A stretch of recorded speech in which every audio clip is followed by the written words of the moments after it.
Alô você, passando aqui mais uma vez para deixar uma palavrinha de vida. Estava aqui fazendo meu devocional e não pude deixar de preparar uma palavrinha de vida para você, para compartilhar com você neste dia. A palavra está lá em Tito, na carta de Paulo a Tito. Tito nesse momento está chegando à igreja de Creta, tem uma missão dada por Paulo de acertar algumas coisas pendentes, de aparar algumas arestas à igreja de Creta.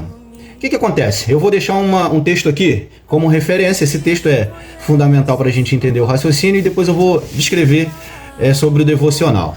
Tito 3, a partir do versículo 4, diz assim: Porém, quando Deus, o nosso Salvador, mostrou a sua bondade e o seu amor por todos, Ele nos salvou porque teve compaixão de nós e não porque nós tivéssemos feito alguma coisa boa. Ele nos salvou por meio do Espírito Santo que nos lavou, fazendo com que nascêssemos de novo e dando-nos uma nova vida. Deus derramou com generosidade o seu Espírito Santo sobre nós por meio de Jesus Cristo, por meio de Jesus Cristo, o nosso Salvador. E fez isso para que, pela sua graça, essa palavra é fundamental, pela sua graça, nós sejamos aceitos por Deus e recebamos, é uma promessa, e recebamos a vida eterna que tanto esperamos. Então, só para sintetizar, Paulo manda Tito à igreja de Creta porque estava faltando palavra na igreja de Creta.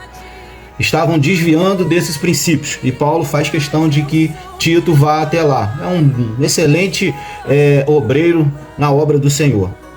E Tito vai lá com essa missão de trazer à tona esses valores, esses princípios, essa lembrança de que através da morte de cruz e ressurreição de Jesus Cristo, nós viemos a poder ser restaurados em uma nova vida, lavada pelo Espírito Santo que nos transforma diariamente.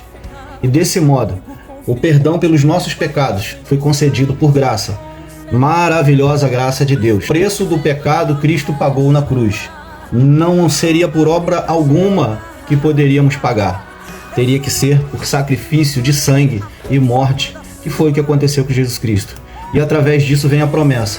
Jesus ressuscitou, foi ao céu nos preparar lugar. Deus não deixa de cumprir as suas promessas. Deus é fiel, Deus não é homem para que minta.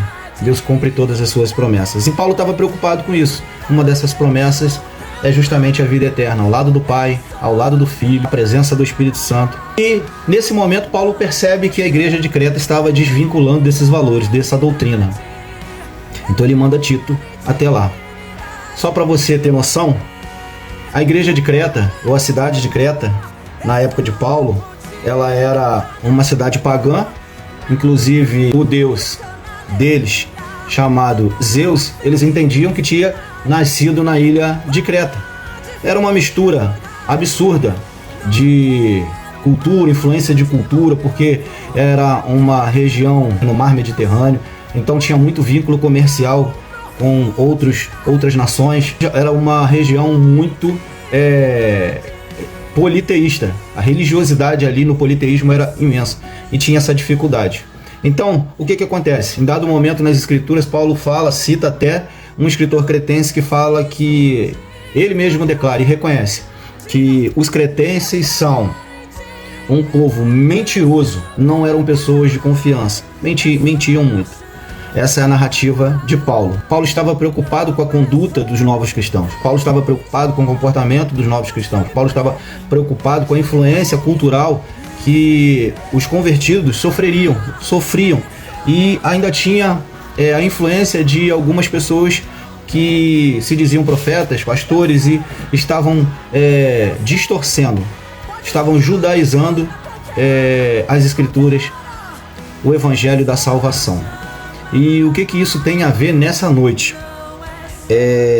A palavra de Deus começa assim: porém, quando Deus, o nosso Salvador, mostrou sua bondade e o seu amor por todos nós, Ele nos salvou do pecado, salvou justamente da perdição eterna, da morte eterna, e não porque nós tivéssemos feito alguma coisa boa. Ou seja, o que eu pego e vejo aqui é que Paulo afirma que não é por obra que nós conseguiríamos a salvação, e sim pela graça. E ele fala assim: Ele nos salvou por meio do Espírito Santo e que nos lavou. Deus derramou com generosidade seu Espírito Santo. E ele fala dessa graça, maravilhosa graça que foi derramada. E fez isso para que pela sua graça nós sejamos aceitos por Deus. O que eu quero dizer para você? Nesta noite, neste dia, o que eu quero dizer para você? A palavra de salvação, o evangelho do nosso Senhor e Salvador Jesus Cristo, é um evangelho que salva, cura, liberta, tira você das garras do pecado, transforma, muda a tua mente, muda a tua conduta, muda o teu caráter.